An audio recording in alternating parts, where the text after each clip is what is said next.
ഷാരു ഷാരു ഷാരു തു പ്യാർ കറു ഷാരു अब तू सेंडी मत मारू എന്നൊക്കെ പറഞ്ഞാൽ मेरे पास मत വരൂ വാരൂ എന്നൊക്കെ അങ്ങനെയൊക്കെ നീട്ടി പിടിച്ചൊക്കെ ഇട്ട് നമ്മൾ ഹോട്ടലുകളിലൊക്കെ പോകുമ്പോൾ നമ്മൾ പറയുന്ന മുടിവെട്ടുകളെ പോകുമ്പോൾ നമ്മൾ പറയുന്ന ഹിന്ദിയും മലയാളവും എന്താണ് പറയുന്നത് നമുക്ക് തന്നെ അറിയാൻ വയ്യ. പ്രത്യേകിച്ച് മുടിവെട്ട് കടയിൽ ചെന്നിട്ട് മീശ തോട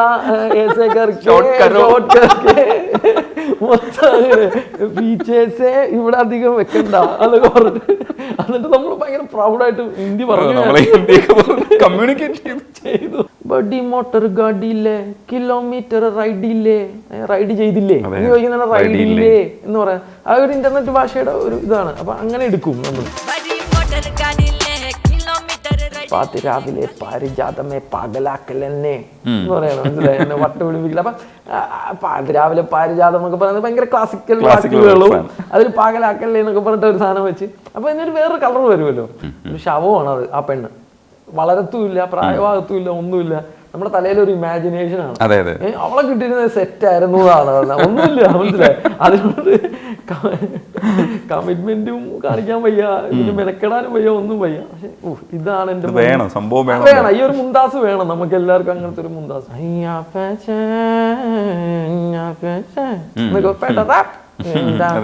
അതില്. അപ്പൊ നമുക്ക് അന്ന് റഹ്മാൻ ഒരിക്കലും വിചാരിച്ചില്ല, അങ്ങനെ ഒരു സാധ്യത ഉണ്ടായിരുന്നില്ല. ഇനി പരീക്ഷ പലതിനും ഫെയില്.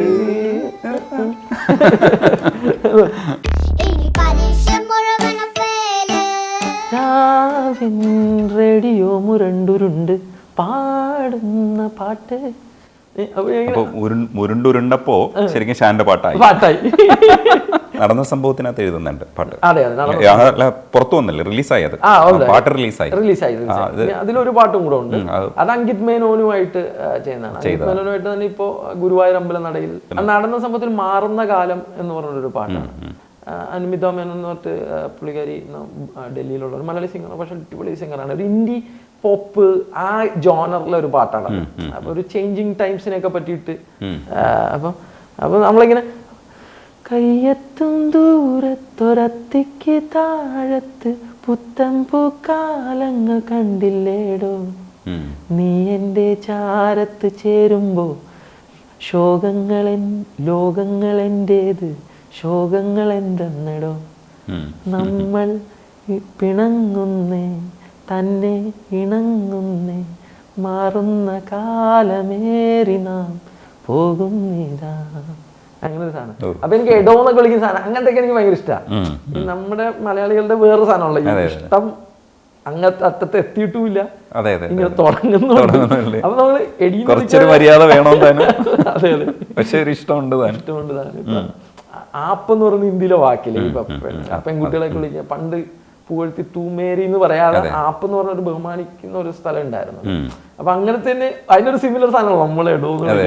ഇച്ചിരി മര്യാദ കുറച്ച് കഴിയുമ്പോൾ എടാ എടി എന്നൊക്കെ ആണെങ്കിലും അതിന് മുമ്പുള്ള സാധനമാണ്. എനിക്ക് അത് ഭയങ്കര ഇഷ്ടം. അടിപൊളിയായിട്ട് സംസാരിക്കുന്നുണ്ട് കേട്ടോ. ഈ വാക്കുകൾ ഉപയോഗിക്കുന്നതിൽ ഹിന്ദിയാണോ മലയാളമാണോ എന്നറിഞ്ഞൂടാത്ത വാക്കുകളാണ് ഷാരുവിൽ ഉപയോഗിച്ചിരിക്കുന്നത്. ഞാൻ കുറേ സമയം ഇരുന്ന് കുത്തി തപ്പിയാണ് ഇതിനകത്തുനിന്ന് ഇത് മലയാളമാണോ ഹിന്ദി വാക്കാണോ എന്നുള്ളത് രണ്ടും കൂടെ ചേരുന്നുള്ളത്. ഈ ഷാരു എഴുതുന്ന സമയത്ത് അങ്ങനെ തന്നെ മതിയെന്ന് തീരുമാനിച്ചതാണോ? അതെ. അപ്പൊ അത് ഞാനപ്പം പറഞ്ഞ് ഇവന്മാര് പറഞ്ഞ് അതിൽ എന്തുകൊണ്ട് എഴുതാട്ടോ, ഇങ്ങനെ ഇവളെ പറ്റിയാണ്, ഇവളെ പറ്റി അങ്ങ് കളിയാക്കിയൊക്കെ പറയാണ്. അപ്പം അങ്ങനെ പക്ഷെ ഈ അധ്യാപകൻ പുറകെ നടക്കുന്ന ഒരു സാധനമാണ്. അപ്പൊ അധ്യാപകന്റെ ശല്യമുണ്ട്, ക്ലാസ്സിൽ വേറെ കാമുകന്റെ ശല്യമുണ്ട്, വേർത്തം പുറകെ വേറെ നടക്കുന്നുണ്ട്, ഒറിജിനലായിട്ട് കാമുകൻ വേർത്തുന്നുണ്ട്. അപ്പം മൊത്തത്തിലൊരു ഒരു സ്പേസ് അവളുടെ ഒരു ഭയങ്കര ഇറിറ്റേറ്റിംഗ് സ്പേസ് ആണ്. അപ്പൊ ഞാൻ നോക്കി അതിന്റെ ഒരു ഫണ്ടുണ്ടല്ലോ. അപ്പൊ നമ്മൾ ഈ എൻ്റെ കൂട്ടുകാരന്മാർക്ക് കഫേ ഉണ്ട് ബീച്ചിൽ. അപ്പം അവിടെ ഈ നമ്മുടെ അന്യസംസ്ഥാന തൊഴിലാളികളുണ്ട്. നമ്മൾ എല്ലാവരെയും ബംഗാളിൽ നിന്ന് വിളിക്കുന്നെങ്കിൽ ഇവരൊക്കെ ബീഹാർ യു പി എന്നൊക്കെ വരുന്നവരാണ്, പല സ്റ്റേറ്റിൽ നിന്ന് വരുന്നവരാണ്. അപ്പം ഇവരുടെ മലയാളം വേറൊരു രീതിയിലാണല്ലോ മലയാളം. അപ്പം എന്തായാലും അപ്പൊ എടാ തിരക്കാണോ എന്ന് ചോദിച്ചാൽ അപ്പം ജാഥ തിരക്ക് നീ എങ്ങനെയാണല്ലോ. അപ്പൊ ഇങ്ങനെ അപ്പൊ അങ്ങനത്തെ ഒരു മലയാളം ഉണ്ടല്ലോ. അതിപ്പോ നമ്മള് ഹോട്ടലുകളിലൊക്കെ പോകുമ്പോൾ നമ്മൾ പറയുന്ന മലയാളം, മുടിവെട്ടുകളെ പോകുമ്പോൾ നമ്മൾ പറയുന്ന ഹിന്ദിയും മലയാളവും എന്താണ് പറയുന്നത് നമുക്ക് തന്നെ അറിയാൻ വയ്യ. പ്രത്യേകിച്ച് മുടിവെട്ടുകടയിൽ ചെന്നിട്ട് മീശ തോട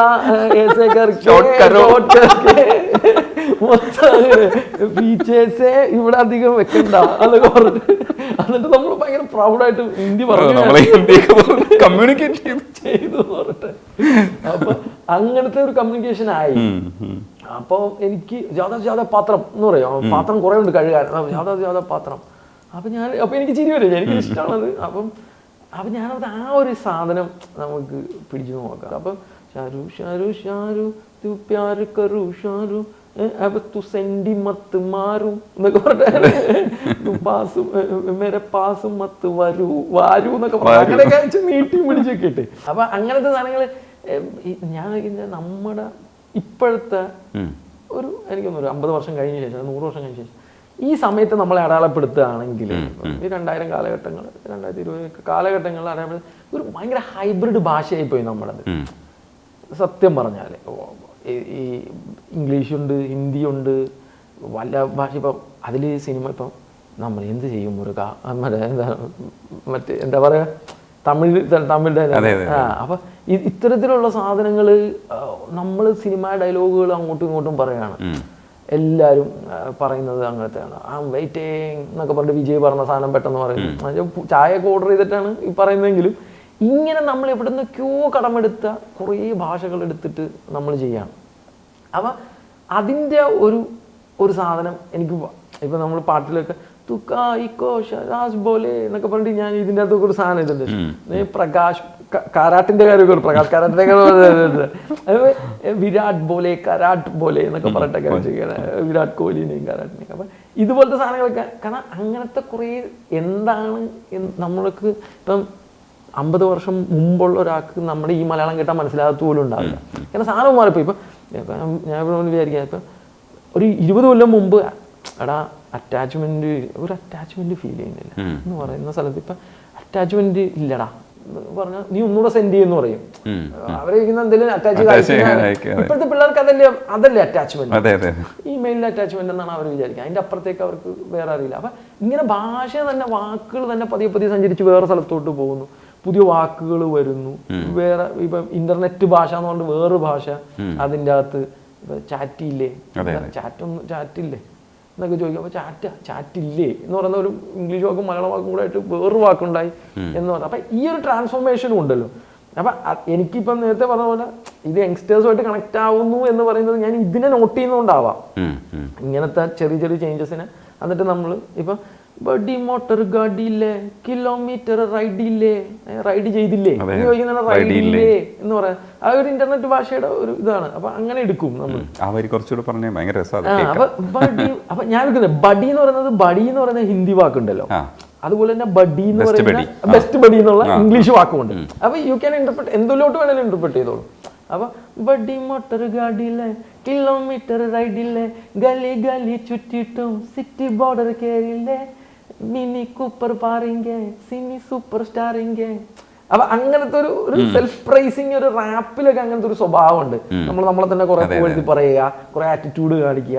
അപ്പൊ ഞാനത് അങ്ങനെ. അപ്പൊ ഈ ട്യൂണ് ഞാൻ ഗിരീഷും ചെന്നൈയിൽ വെച്ചിട്ട് അപ്പൊ ഗിരീഷിന്റെ സ്റ്റുഡിയോ. അപ്പൊ ഇവനെന്തെങ്കിലും കേൾപ്പിക്കുക ഇങ്ങനെ ഉണ്ട്. അപ്പൊ എനിക്കറിയാം വിഷ്വലി ഞാൻ കണ്ടിട്ടുണ്ട്. മിനി കൂപ്പറിൽ ഇവർ ചുമ്മാ പോകുന്നതല്ല, വേറെ പ്രത്യേകിച്ച് ഒന്നുമില്ല. അപ്പൊ ആ മിനി കൂപ്പർ വരികയാണ്. അപ്പൊ പണ്ടിങ്ങനെ ഇപ്പൊ ദേവി എഴുന്നള്ളുന്നു എന്നൊക്കെ പറഞ്ഞിട്ട് ഒരു സ്വഭാവം പണ്ട് മലയാള സിനിമകളുടെ പാട്ടുകൾ നമുക്ക് കാണാമല്ലോ. എല്ലാത്തിലും അത് സ്ത്രീയെ ഉപമിക്കായിരിക്കും, ചില ഉത്സവങ്ങളായിരിക്കാം. അപ്പൊ ഞാൻ ഈ മിനി കൂപ്പറിന് അങ്ങനത്തെ ഒരു സാധനമാക്കി. അപ്പൊ പൊടിപകരേശ്വരി മിനി മഹാറാണി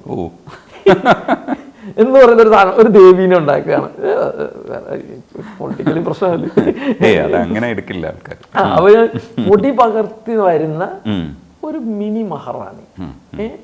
അപ്പം അവളുടെ വീലുകൾ കൊണ്ട് കഥകൾ എഴുതുകയാണ്. പല വീലുകൾ ഈ കഥ എഴുതുകയായി എന്ന് പറയണം. വീലുകൾ കൊണ്ട് കഥകൾ എഴുതിക്കൊണ്ട് സ്വയം പ്രതിഷ്ഠിക്കപ്പെടുന്ന രീതിയിൽ ആനയിക്കപ്പെട്ട് കൊണ്ടുവരുന്ന ഒരിത്. കാരണം അതിനങ്ങനത്തെ ഒരു ടൂൺ അതിനൊരു ക്ലാസിക്കൽ സ്വഭാവം ഉള്ളതുകൊണ്ട് ഞാൻ തോക്കെ അവിടെ അങ്ങനത്തെ ഒരു സംഭവം വന്ന രസമായിരിക്കും. അപ്പൊ ഞാൻ അവിടെ അങ്ങനെ ഒരു പ്രകീർത്തനം പോലത്തെ ഒരു സാധനം വയ്ക്കും. എങ്കിൽ മേളില് ഒരു റാപ്പിന്റെ സ്വഭാവമൊക്കെ ഇപ്പൊ പാത്തി രാവിലെ പാരിജാതമേ പാകലാക്കലെന്നെ എന്ന് പറയണം, മനസ്സിലായി, എന്നെ വട്ട വിളിപ്പിക്കില്ല. അപ്പൊ രാവിലെ പാരിജാതം എന്നൊക്കെ പറയുന്നത് ഭയങ്കര ക്ലാസിക്കൽ വാക്കുകളും അതിൽ പാകലാക്കല്ലേ എന്നൊക്കെ പറഞ്ഞിട്ട് ഒരു സാധനം വെച്ച് അപ്പൊ ഇതിനൊരു വേറൊരു കളർ വരുമല്ലോ. മൊത്തത്തിൽ നിങ്ങളുടെ സിനിമകളും അങ്ങനെ തന്നെയാണ്. ഒരു കോൺട്രാസ്റ്റും ഈ പറയുന്ന രീതിയിൽ ആ കോൺട്രാസ്റ്റ് വരുമ്പോൾ ശരിക്കും പറഞ്ഞു കഴിഞ്ഞാൽ ആ ക്രിഞ്ച് അങ്ങ് പോവും. അതാണ് അതിന്റെ ലക്ഷ്യം എന്ന് പറയുന്നത്. തീർച്ചയായിട്ടും അത് രസമായിട്ട് വരുന്നുണ്ട്. ഒറ്റമുണ്ട് പാട്ട് എനിക്ക് തോന്നുന്നു വിശുദ്ധ മെജമാണ്. വൈക്കം വിജയലക്ഷ്മിയും ജാസി ഗിഫ്റ്റും നമ്മൾ അവിടെ നിന്ന് എടുത്തുകൊണ്ട് വന്ന് 2 വാക്ക് ഇത് ആൾക്കാരെ കൊണ്ടുവന്നിട്ട് ഈ പറയുന്ന പോലെ നമ്മൾ മാർക്കോസിനെ കൊണ്ടുവന്നത് പോലെ ഇവർ രണ്ടുപേരെയും കൊണ്ടുവരുമ്പോൾ പക്ഷെ വാക്കുകൾ, വരികൾ, മ്യൂസിക് വേറെ. അതായത് കുറേ കളർ കോൺട്രാസ്റ്റുകൾ കൊണ്ടുവന്ന് ഒരുമിപ്പിക്കുമ്പോൾ റിസൾട്ട് വേറൊന്നാണ് കിട്ടുന്നത്. അതിനകത്ത് സെന്റിമെന്റ്സ് ചിലപ്പോൾ സെന്റിമെന്റ്സ് ഉണ്ടാവും. അയാളുടെ ആ ലൈഫ് പറയുമ്പോൾ ഉണ്ട് ഒറ്റമുണ്ടിൻ്റെ പാട്ടിൽ. പക്ഷേ എന്നാൽ അത് കോമിക്കാണോ എന്ന് വെച്ചാൽ കോമിക്കാണ്. ആർക്കും അത് അങ്ങനെ പറയുകയാണ്, ലാഗ് അടിച്ച് പറയുകയാണെന്ന് തോന്നില്ല. അതാണ് അതിൻ്റെ ഒരു ഗുണം എന്ന് പറയുന്നത്. ആ വരികളൂടെ ഒന്ന് ഓർക്കാവോ? അതിൻ്റെ ഇവൻ ഭയങ്കര ഒറ്റയാണ്. അവൻ ഒറ്റയ്ക്ക് എണീറ്റ് ഒറ്റയ്ക്ക് പോയി ഒറ്റയ്ക്ക് ജോലിക്ക് പോകും, ഒറ്റയ്ക്ക് തന്നെ. അവന്റെ തലയിലൊരു പെണ്ണുണ്ട്, അവന്റെ കൂടെ ഒരു 7th പഠിച്ചിരുന്ന ഒരു പ്രണയം, അവൻ തന്നെ ഉണ്ടാക്കി വെച്ചിരിക്കുന്ന ഒരു പ്രണയമാണ്. അതിനപ്പുറത്തേക്കൊന്നും ഇല്ല എന്താനും. അപ്പം ഇത് നമ്മളിലൊക്കെ ഉള്ളതാണ്. പിന്നെ നമുക്ക് അക്നോളജ് ചെയ്യാൻ മടിയായിട്ടുള്ള, ഒരിക്കലും വളരാത്ത ഒരു വിൻഡി കൂപ്പ് എന്ന് പറഞ്ഞൊരു എഴുത്തുകാരി ഉണ്ട്. അപ്പോൾ പുള്ളിക്കാരി ഇങ്ങനെ പറയും, ഇങ്ങനെ ആണുങ്ങൾക്കെല്ലാം ഇങ്ങനത്തെ ഒരാളെ വേണം. ഒരു ശവമാണ് അത്. ആ പെണ്ണ് വളരത്തുമില്ല, പ്രായമാകത്തുമില്ല, ഒന്നുമില്ല. നമ്മുടെ തലയിലൊരു ഇമാജിനേഷൻ ആണ്. അവളെ കിട്ടിയിരുന്നത് സെറ്റ് ആയിരുന്നു എന്നാണ്. ഒന്നുമില്ല, മനസ്സിലായി. അതുകൊണ്ട് കമ്മിറ്റ്മെന്റും കാണിക്കാൻ വയ്യ, ഇതിന് മെനക്കെടാനും വയ്യ, ഒന്നും വയ്യ. പക്ഷെ ഇതാണ് എന്റെ വേണം. ഈ ഒരു മുന്താസ് വേണം നമുക്ക് എല്ലാവർക്കും, അങ്ങനത്തെ ഒരു മുന്താസ്. അപ്പം അതുപോലത്തെ ഒരു ഉത്തരാണത്. അപ്പൊ ഞാനിത് ഇങ്ങനെ ഒറ്റ മുണ്ട്. അപ്പൊ ഞാനത് കിടക്കുന്ന മുണ്ടിൽ തന്നെ എടുത്ത് പുതച്ചാൽ കിടക്കുന്ന യങ്സ്റ്റേഴ്സിനെ കണ്ടിട്ടുണ്ടല്ലോ. അപ്പൊ ഒറ്റ മുണ്ട് പുണർന്ന്, ഒറ്റയ്ക്കെന്നും ഉണർന്ന്, ഒട്ടുമാവിൻ കട്ടിലേല് ഉണർന്ന് എന്ന് പറഞ്ഞത്. അപ്പൊ അങ്ങനെ ജീവിക്കുന്ന ഒരുത്തൻ, മനസ്സിലായി. അപ്പൊ ഞാൻ ഈ ഒറ്റ വാക്കുകൾ വെച്ചിട്ട് ഇങ്ങനെ എഴുതി പതിവാണ്. അപ്പൊ ഞാൻ ജസ്റ്റിനുമായിട്ട് സംസാരിച്ച ഞാൻ ഇങ്ങനെ ഒറ്റ പ്രാവശ്യം എഴുതിയുള്ളൂ. അത് ഞാൻ ഇങ്ങനെ എഴുതിയിട്ട് ഇങ്ങനെ അവൻ്റെ അടുത്ത് പറഞ്ഞപ്പോൾ എനിക്ക് അപ്പൊ അതിങ്ങനെ അങ്ങനത്തെ ഒരു ഇവന് അപ്പൊ വാവുകൊണ്ടൊരു മ്യൂസിക് ഉണ്ടാക്കണം ജസ്റ്റ് ഭയങ്കര രസമായിട്ട് ഇങ്ങനെ. അപ്പൊ ബീറ്റ് ബോക്സിംഗ് എന്ന് പറയുന്നത്. അപ്പൊ നമുക്കൊരു ബീറ്റ് ബോക്സർ കൊണ്ടുവന്നിട്ട് ഇതിങ്ങനെ പറയിപ്പിച്ചിരിക്കണം. അപ്പൊ ഞാൻ അന്ന് നമുക്ക് ജാസി ചേട്ടനെ കൊണ്ടുവരാം. ജാസി ചേട്ടൻ കൊണ്ടുവന്നിട്ട് ജാസി ചേട്ടൻ ഒരു കളർ വന്നാൽ ഭയങ്കര രസമായിരിക്കും. അപ്പോൾ ജാസി ചേട്ടൻ പൊളിക്കും, നമുക്കൊന്ന് സംസാരിച്ച് നോക്കാം എന്ന് പറഞ്ഞിട്ട് അങ്ങനെ ആണ് ജാസി ചേട്ടനും. പിന്നെ അപ്പം ഒരു ഫീമെയിൽ പോർഷൻ കൂടെ വരാം, വൈക്കം ചേച്ചിനും കൊണ്ടുവരാം. അങ്ങനത്തെ ഒരു സാധനം. 2 വെറൈറ്റി സൂപ്പറാണ്. ആ വരികൾ അവര് തന്നെ റെൻഡർ ചെയ്യുമ്പോൾ കളർ വേറെ വന്നു. ഇപ്പൊ നേരത്തെ പറഞ്ഞ പോലെ ഇത് ഭയങ്കര കോൺട്രാസ്റ്റുകളുടെ ഒരു സാധനമാണ്. കറക്റ്റായിട്ട് മിക്സ് ചെയ്ത് വന്നാൽ ഭയങ്കര നല്ല രസമായിട്ട് ഒരു പാളിപ്പോകാൻ സാധ്യതയുണ്ട്. പക്ഷെ ഇതിന് നമ്മൾ വൺസ് ഒന്ന് ഇങ്ങനെ ഒരു മൈൻഡ് കൊണ്ടുവന്നു, അതായത് ഇങ്ങനത്തെ ഒരു പാട്ടാണ് നമ്മൾ ഇങ്ങനെ, ഈ നിറവാണ് ഇതിനെ കൊണ്ടുവരുന്നത്.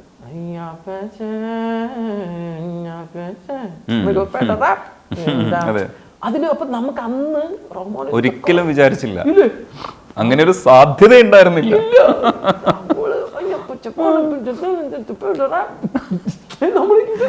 ഇതെന്ത് സാധനം ഇത് നമുക്ക് മനസ്സിലാവുന്ന പോലുമില്ല. നമ്മളിത് കേട്ടിട്ടൊക്കെ എന്റെ അമ്മേ. അപ്പൊ ആ ഒരു ധൈര്യം ഉണ്ടല്ലോ സാറിന് തമിഴില് അങ്ങനെ പോലത്തെ ഒരു സാധനം. പിന്നെ ഈ ഭയങ്കര വെർസറ്റൈൽ സിംഗേഴ്സ് നമ്മുടെ ഇവിടെ കുറവാണ് സത്യം പറഞ്ഞാല്.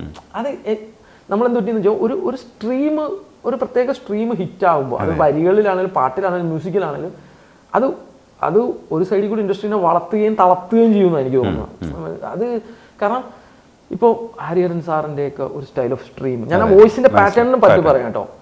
അപ്പം യേശോ സാറിൻ്റെ സാറിൻ്റെ ഒരു സ്ട്രീം, പിന്നെ വരുമ്പം ഇതിന്റെ കുറെ അനുകരണങ്ങളും ഇതിന്റെ തന്നെ കുറെ അതിന്റെ തന്നെ കുറച്ച് വേരിയേഷൻസ് കിട്ടും. പക്ഷെ അതിൽ നിന്ന് റാഡിക്കൽ കിട്ടില്ല. അപ്പം തമിഴില് ഇവർ വന്നിട്ട് ഇപ്പൊ റഹ്മാൻ സാറ് കൊണ്ടുവന്ന സാധനം, ഹിന്ദിയിൽ ആർ ഡി ബർമൻ സാറ് പണ്ട് കൊണ്ടുവന്ന സാധനം ഒക്കെ ഈ ഡിഫറെന്റ് വോയിസുകളെ ഇപ്പോൾ ഒരു സുഖ്വീന്ദർ സിംഗിനെ കൊണ്ടുവരും, ഒരു ബന്ധവുമില്ലാത്ത സ്റ്റൈല് വോയിസ് ആണ്. ഒരു കൈലാഷ് ഖേറിനെ കൊണ്ടുവരും, ഇവിടെ നിന്ന് ഭയങ്കര സോഫ്റ്റുള്ള കാർത്തികിനെ പോലത്തെ ആൾക്കാരെ, ശ്രീനിവാസ സാറിനെ പോലത്തെ ആൾക്കാരെ കൊണ്ടുവരും, ചിന്മയിനെ പോലത്തെ ആൾക്കാരെ കൊണ്ടുവരും. അപ്പൊ ഇങ്ങനെ അതിൻ്റെ അകത്ത് നിന്നിട്ട് നമുക്കപ്പം ആ കളറ് മാറി മാറി വരുമ്പോൾ ഈ പാലറ്റ് ഭയങ്കര വലുതാകാണ്. നമ്മുടെ ഇവിടെ അങ്ങനെ അത്രയും മാറ്റം സംഭവിച്ചില്ല. ഞാൻ എപ്പോഴും വിചാരിക്കും, ഞാൻ ഉമാർത്തുമൊക്കെ എപ്പോഴും പറയും, എന്തുകൊണ്ട് അങ്ങനത്തെ ഒരു ബോംബ് വീണില്ല. മീൻസ് ഒരു music director kind of thing. ആകെ വീണ ജാസി ഗിഫ്റ്റ് എന്ന് പറയുന്ന ബോംബ് മാത്രം അല്ലേ? അത് എനിക്ക് തോന്നുന്നു അതാണ് ആദ്യത്തെ വൈറൽ പാട്ട്. അതെ, നമ്മൾ ലജ്ജാവതിയാണ് വൈറൽ പാട്ട്. അതെ അതെ. എ ആർ റഹ്മാന് ശേഷം നമ്മൾ പിന്നെ ഏറ്റുപാടുന്ന ലജ്ജാവതിയാണ്. ലജ്ജാവതി ഒരു പാട്ട് അത്രയും ഇമ്പാക്ട് ഉണ്ടാക്കി ഞാൻ കാണുന്നത് തിയേറ്ററുകൾക്കകത്താണെങ്കിലും വീടുകളിൽ പാട്ട് ടൂർ എല്ലാ സ്ഥലത്തും അതിൻ്റെ ഒരു ആ ഒരു ഉണ്ടാക്കിയ ഒരു ഓളം. പക്ഷെ എന്ന് ഞാൻ പറഞ്ഞ പോലെ അപ്പൊ ആ ഒരു ഡിഫറൻസ് കൊണ്ടുവരാത്ത അത്രയും സൗണ്ടിന്റെ പാലറ്റ് ഇല്ല നമുക്ക്. വളരെ റെയറായിട്ടേ കിട്ടുള്ളൂ ഒരു വൈക്കം വിജയലക്ഷ്മി ചേച്ചീനെയോ ഒരു ജാസി ഗിഫ്റ്റിനെയോ വല്ലപ്പോഴും കാത്ത് ഒരു 10 കൊല്ലം കൂടുമ്പോൾ 20 കൊല്ലം കൂടുമ്പോൾ കിട്ടുന്ന ഒരു സൗഭാഗ്യമാണ് അത്. അങ്ങനത്തെ വ്യത്യാസം അത് ഹിറ്റാവേണ്ടത് ഭയങ്കര ആവശ്യവുമാണ്. കാരണം എന്നാലും ഇത് വളരത്തുള്ളൂ, ഇതിനെ പടർത്തിയെടുക്കാൻ കഴിയത്തുള്ളൂ നമുക്ക്. അപ്പം അത് ആണ് മ്യൂസിക് ഡയറക്ടർമാരെ സംബന്ധിച്ചിടത്തോളം അവർക്കും എക്സ്പെരിമെന്റ് ചെയ്യാനുള്ള പാട്. ഞാൻ ഇവരുമായിട്ടൊക്കെ സംസാരിക്കുമ്പോൾ പാടതാണ്. കാരണം അവർക്ക് ഓപ്ഷൻസ് കുറവാണ് ഇവിടെ നിന്ന് എടുക്കാനുള്ള. ലിറിസിസ്റ്റുമാർ ഇപ്പം എല്ലാവരും മാറി എഴുതുന്നുണ്ട്, പല പല രീതിയിൽ എഴുതാൻ ശ്രമിക്കുന്നു, അത് സ്വീകരിക്കപ്പെടുന്നുണ്ട്. അപ്പം അവർക്ക് അങ്ങനെ സെലക്ട് ചെയ്യാനുള്ള സോഴ്സസ് ഭയങ്കരമായിട്ടുണ്ട്. ഇപ്പം നമ്മൾ ബാക്കി എല്ലാ ടെക്നീഷ്യനും നോക്കിയാൽ കേരളത്തിൽ ഏറ്റവും നല്ല ക്യാമറാമാന്മാർ ഇന്ത്യയിലെ മലയാളത്തിൽ നിന്നായിരിക്കും. നല്ല ക്യാമറാമാന്മാരുടെ എല്ലാവരും Rajeev Ravi sir, Ravi K Chandran sir, Jomon T John, Gireesh Gangadharan, പുലികൾ ഇവിടെ മതിച്ചേട്ടൻ എല്ലാം ഉണ്ട്. Editors, technicians, writers, M T sir മുതൽ ശ്യാം പുഷ്കരൻ വരെ പുലികൾ, എല്ലാം പുലികളാണ്, കില്ലാടികൾ. ഞാൻ പറഞ്ഞ എന്തുകൊണ്ട് ഒരു എ ആർ റഹ്മാൻ, ഒരു സലിൽ ചൗധരി അല്ലെങ്കിൽ ഒരു ആദിബ് ബർമൻ എന്ന പോലെ ഇന്ത്യ മുഴുവൻ നിറഞ്ഞു നിൽക്കുന്ന ഏത് ഭാഷയിലും പോയി പൊളിക്കാൻ പറ്റുന്ന ഒരു മ്യൂസിക് ഡയറക്ടർ വന്നില്ല.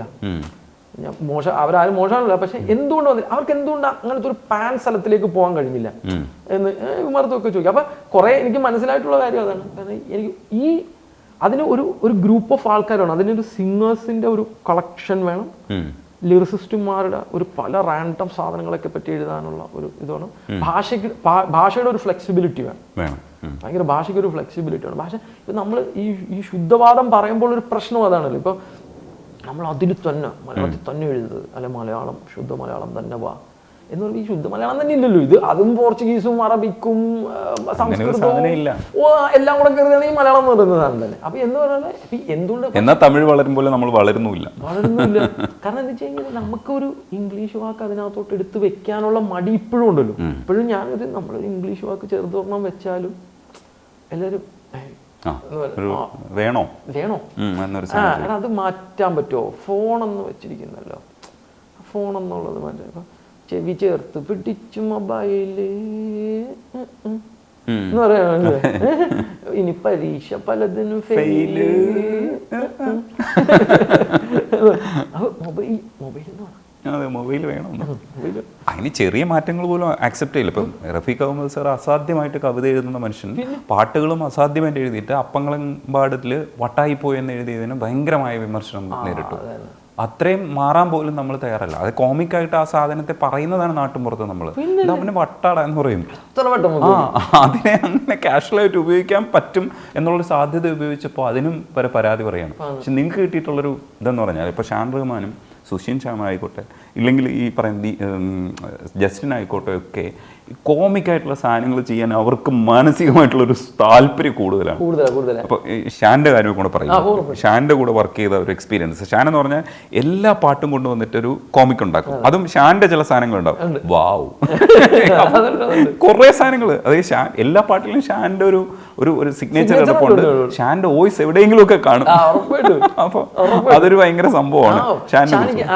പ്രണയവിലാസത്തിലാണ് ഞാൻ ഷാനിക്കായിട്ട് പറയുന്നത്. അതിന് മുമ്പ് ഒരെണ്ണം വന്ന് പിന്നെ ഞങ്ങൾക്ക് ഒരു സമയം ഒത്തു വന്നില്ല, ഞാൻ ചിത്രത്തില് പുള്ളി നിരക്കിലായി പോയി, അങ്ങനെ അത് പോയി.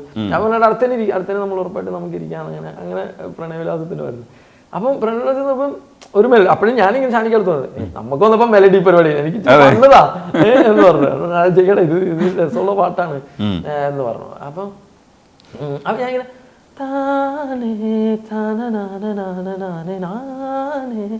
നാനേ എന്ന് പറഞ്ഞു ഇങ്ങനെ. അപ്പം ഞാൻ ഇങ്ങനെ രാവിൻ റേഡിയോ മുരണ്ടുരുണ്ട് പാടുന്ന പാട്ട്. മുരുണ്ടുരുണ്ടപ്പോ ശരിക്കും ഷാന്റെ പാട്ടായി. അപ്പൊ അത് പുള്ളിക്ക് ഇപ്പൊ പറഞ്ഞ അപ്പൊ തന്നെ പുള്ളിക്ക് ഇഷ്ടപ്പെടും. ഇങ്ങനത്തെ സാധനമാണ് പുള്ളി വെയിറ്റ് ചെയ്ത അപ്പൊ നമുക്കറിയാലോ. അപ്പൊ അപ്പോഴീ പറഞ്ഞു ഞാൻ റേഡിയോ ഒന്ന് വെച്ച പ്രശ്നമാവോ? അപ്പൊ എങ്ങനത്തെ അത് കുഴപ്പമില്ല, റേഡിയോ ഷാനിക്കൊക്കെ ഓക്കെയാണ്, ഷാനിക്ക് അതിലൊക്കെ കൂടാ. അപ്പൊ ഇങ്ങനത്തെ വാക്കുകളൊക്കെ ഉരുണ്ട് എനിക്ക് അത് ഭയങ്കര ഇഷ്ടപ്പെട്ടു, അതെനിക്ക് ഇഷ്ടപ്പെട്ടു. അങ്ങനെ പിന്നെ അത് അങ്ങനെ ഒരു ഡെവലപ്പ് ആകുന്ന ഒരു രസമാണ്. അപ്പൊ പിന്നെ പറഞ്ഞ പോലെ പുള്ളിയുടെ ഒരു സിഗ്നേച്ചർ അതിൽ കൊണ്ടുവരും. അത് പിന്നെ ഭയങ്കര സ്ട്രോങ് മെലഡി ആണ്, ഭയങ്കര സ്ട്രോങ് മെലഡി. ഷാനിക്കൊക്കെ അങ്ങനെ ഒരു ബ്ലെസ്ഡ് ആളാണ് അങ്ങനത്തെ രീതിയിൽ. പുള്ളിയുടെ ആ കാര്യത്തിൽ അത് ഞാനെപ്പോഴും ഈ രണ്ട് വേൾഡിനെയും സമാഹരിച്ചു കൊണ്ടുപോകാന്നുള്ളൊരു മിടുക്കുണ്ട്. പുള്ളിയുടെ ഓൾഡ് സ്കൂൾ സാധനത്തിൽ ഒരു വിദ്യാസാഗറിന്റെ ഒക്കെ സാധനങ്ങളെല്ലാം പുള്ളിയിലുണ്ട്. അതെ, എനിക്ക് തോന്നുന്നു ദീപക് ദേവുമായിട്ടുള്ള കൂട്ടും ഭയങ്കരമായിട്ട് ഇൻഫ്ലുവൻസ് ചെയ്തിട്ടുണ്ട്. അവർ രണ്ടുപേരും സൗണ്ടിങ്ങിൽ ഭയങ്കര ഇതാണ്, പരസ്പരം ആശ്രയിക്കുന്ന ആൾക്കാരാണ്. പിന്നെ അതാണ് പിന്നെ ഈ 90s ഒരു പ്രത്യേകതയും കൂടെ ഞാൻ ആലോചിക്കും. 90s ഭയങ്കര മെലോഡിയസ് കാലഘട്ടം മലയാള സിനിമയുടെ. അപ്പൊ ഇപ്പൊ നമ്മളതിനെ ക്രിഞ്ചി ബഹളം എന്നൊക്കെ പറയുന്നത് റൊമാൻറ്റിക് സിനിമകളെ, ആ കാലഘട്ടത്തിൽ ഇറങ്ങിയ സിനിമകളെ പറയുന്നത്. പക്ഷെ അതൊക്കെ സൂപ്പർ ഹിറ്റ് ഭയങ്കര പല കളക്ഷൻ ഉണ്ടാക്കിയ സിനിമകളാണല്ലോ ഇതെല്ലാം. അപ്പം പിന്നെ എനിക്കൊന്ന് കുറച്ച് കഴിയുമ്പോൾ നമ്മളെയും ജഡ്ജ് ചെയ്യുമല്ലോ ഇതുപോലെ. 20 years down the line നമ്മുടെ പടങ്ങൾ, ഈ സൂപ്പർ ഹിറ്റ് പടങ്ങൾ കണ്ടിട്ട്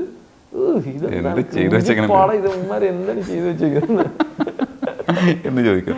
അതേപോലെ സുഹൈൽ അത്യാവശ്യം ഈ തരത്തിൽ മാറാൻ ശ്രമിക്കുന്ന ഒരാളാണ്. അപ്പോൾ സിനിമകളിൽ മാറാൻ അവസരം കിട്ടുന്നു എന്നുള്ളതാണ് സുഹൈലിൻ്റെ ഒരു പ്രത്യേകത.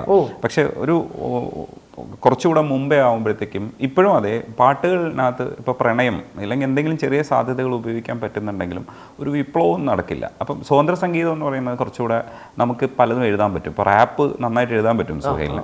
അപ്പം അങ്ങനെ ഒരു രീതിയിലുള്ള ശ്രമങ്ങൾ അധികം നടത്താത്തത് എന്തുകൊണ്ടാണ് സുഹൈലിന് അങ്ങനെയുള്ള? അല്ല, അത് എനിക്ക് സത്യം കേട്ടോ, അതൊരു മടി കൊണ്ടാണ്. ഇതെനിക്ക് ജെനുവിൻലി താല്പര്യമുള്ള ഏരിയയാണ്. എനിക്ക് ഇൻഡിപെൻഡന്റ് മ്യൂസിക്കിന്റെ സാധ്യത, കാരണം കഴിഞ്ഞ ദിവസം ഞാനൊരു ആർട്ടിക്കിൾ വായിക്കണം. ഇപ്പോൾ സ്പോട്ടിഫൈയിൽ 3000% എന്താണ് മലയാളം സോങ്സിന്റെ പുരോഗമനം ഉണ്ടായിരിക്കുന്നത്.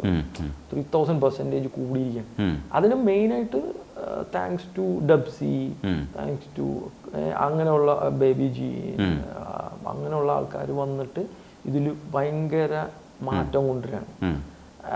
അത് ഇൻഡിപെൻഡന്റ് മ്യൂസിക്കിന് വേറൊരു ലോകം തുറന്നു വെക്കുന്നുണ്ട്. അതിന് കോസ്റ്റ്ലി വീഡിയോസ് ഒന്നും അവരാരും ചെയ്തിട്ടില്ല. ഓഡിയോ മാത്രമാണ് മോസ്റ്റ്ലി. കുറച്ച് ഫോട്ടോസ് ഒക്കെ ഇട്ടിട്ട് അങ്ങനെ എഡിറ്റ് ഒക്കെ ചെയ്തിടുവാണ്. യൂട്യൂബ് ചാനൽ, അവരുടെ യൂട്യൂബ് ചാനൽ തന്നെയാണ്. നീരജ് മാധവ് എടുത്തു പറയേണ്ട ആളാണ്. അപ്പൊ ഇവരെല്ലാം കൊണ്ടുവരാൻ ശ്രമിച്ച ഒരു സാധനം ഒരു സ്പേസ് ഓപ്പൺ ചെയ്തോ ഭയങ്കരമായിട്ട്. ഇപ്പൊ ഡബ്സിയൊക്കെ ഏറ്റവും പോപ്പുലർ ആയിട്ടുള്ള എല്ലാ സിനിമകളിലും പാടുന്നുണ്ട്, എല്ലാ ആൽബത്തിലും ഉപയോഗിക്കുന്നുണ്ട്. അപ്പൊ അവർ ഈ വടക്ക് മലബാർ സാധനത്ത് കുറെ നാളത്തോടുള്ള മാപ്പിള പാട്ടുകൾ അതിന്റെ ടോണ് വിട്ടിട്ടില്ല. അതിന് എന്ന് പറയുമ്പോൾ നമുക്കൊരു മാപ്പിള പാട്ടാണല്ലോ. പക്ഷെ അതിൽ അവന്മാർ കൊണ്ടുവരുന്ന പ്രയോഗങ്ങൾ, രീതികൾ, സാധനങ്ങളെല്ലാം തന്നെ ഭയങ്കര പുതുമ നിലനിന്നതും ഇതാണ്. അത് ഇപ്പം എടുത്തു പറയേണ്ട പേരാണ് മോസിൻ പാരാരി.